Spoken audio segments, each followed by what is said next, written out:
Hello, it's Gail here from Three Wise Crafters and welcome to my channel. In today's video, I'm going to show you how I created this card using the Spellbinders Windows with a View collection. Now you can buy these as a bundle or as individual products. So there is a stamp set called Sending Sunshine Sentiments.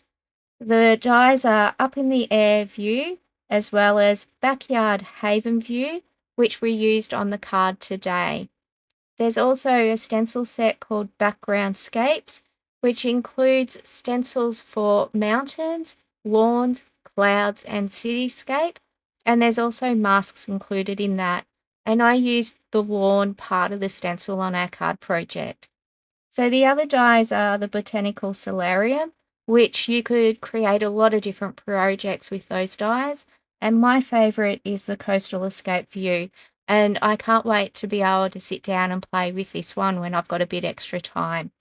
So the other die is the Vista View Windows, which includes window elements that you can use on your card projects.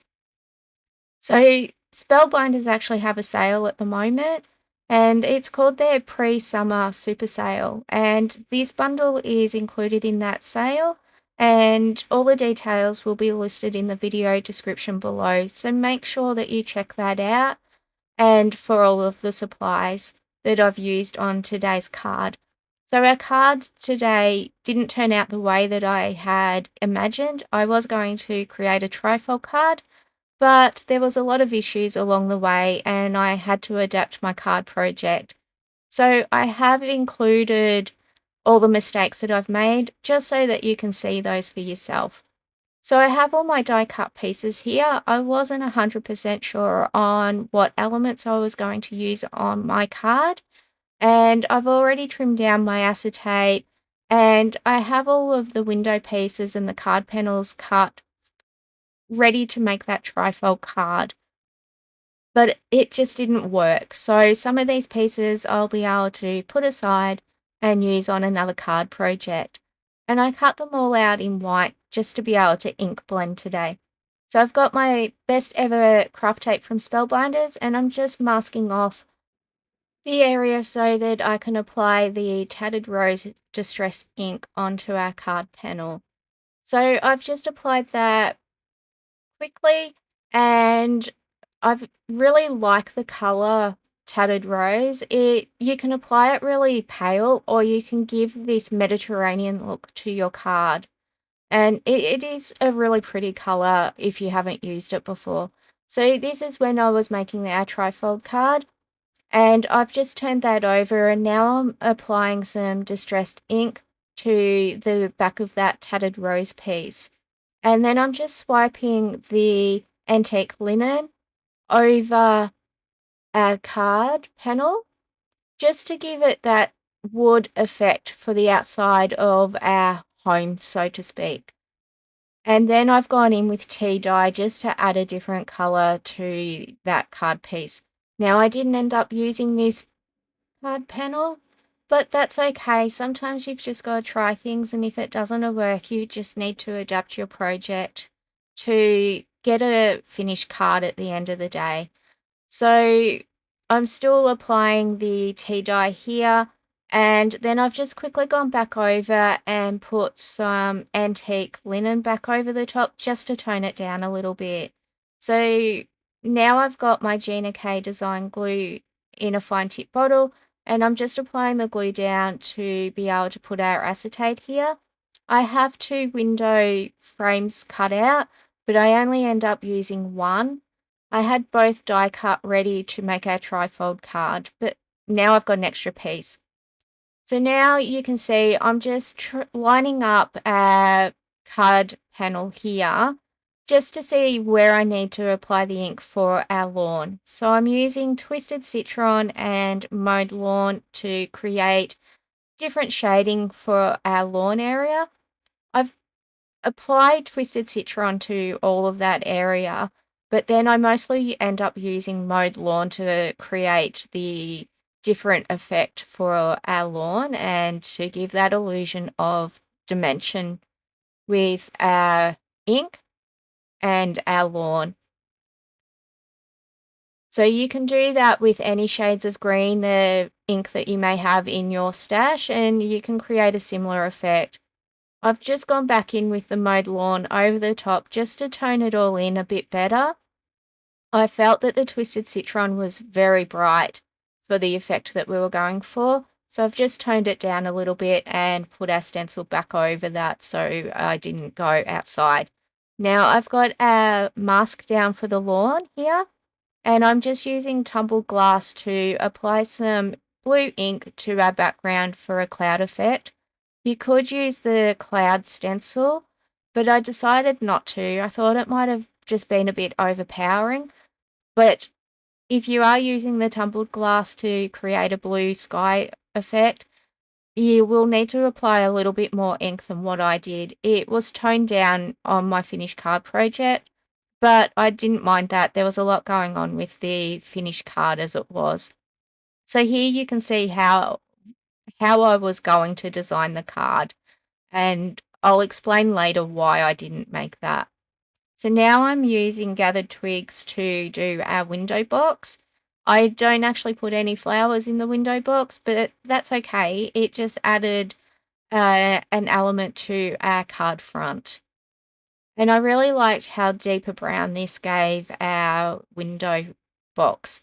So now I'm just using the remainder of the gathered twigs that's on my blending brush and adding some shading to the piece behind the window box. So I'm using brushed corduroy to apply ink to our trees, and going in with a heavy hand in different areas creates shading. You could have used gathered twigs to add even more shading to your tree, and that would have looked quite good as well. So I didn't turn my camera on. For the tail of the squirrel, I used gathered twigs, and for the body, I used brushed corduroy. And the same for the bushes of our tree, I used Twisted Citron and mowed lawn. So I apologize for not having the camera on. Now I'm just using tumbled ink here to add some blue color to our water of our bird bath. And you could have used any sort of blue to create that water effect. It actually looks quite good. So I'm using Mermaid Lagoon now to apply some blue to our little birds, and it would have been much easier to have cut these out of coloured cardstock, but I ended up doing ink blending on all of my die cut pieces today. And I'm also applying the Mermaid Lagoon to the trim of our little birdhouse. And I really like how our birdhouse turned out. So I'm using pumice stone. Sorry, I'm probably not pronouncing that correctly. It's one of those words I can say in my head, but I can't actually get it out. So I'm just applying some of that ink onto our bird bath just to give it that weathered look. You could have applied another colour of ink just to give it that extra shading. So with our birdhouse, I'm using mustard seed to do the main part of the birdhouse. And I really like how bright and vibrant this was.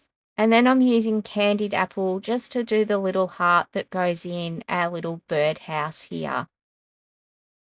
So when it all goes together, I really love how the birdhouse looked. So now I'm just using gathered twigs again, and this is just to do the string for our birdhouse to put it onto our tree when we put all of our die cut elements together on our card base. And you could have done this out of brown cardstock and it would have looked just as good as what it does with applying some ink down. So that's how it looked.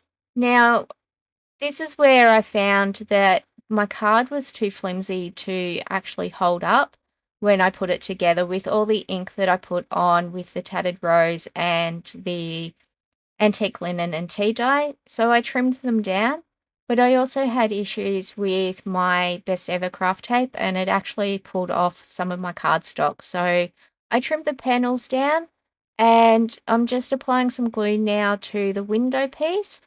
And I'll apply that to our front panel where it has the Tattered Rose Distress ink. And I quite like how this looked. You could have added some water spray to that Tattered Rose and got a different effect and made it a bit more textured and look like wallpaper, or you could have used a stencil. So here you'll see that I've got that panel, and I'm just putting some of our die cut elements inside just so that I can see how it looks and where I need to position them. So here I'm gluing down our birdhouse, and I apply that Gina K design glue to the back of that piece and just glue it to the string-like element. And then I'm doing the same with our mermaid lagoon trim and sticking that down onto the top of our birdhouse. And then finally, we've just got to do our little heart, and I'm just putting that glue onto the string element and placing our heart inside, and that was really easy to do. You could have used tweezers for all of these elements, so I really loved how that looked.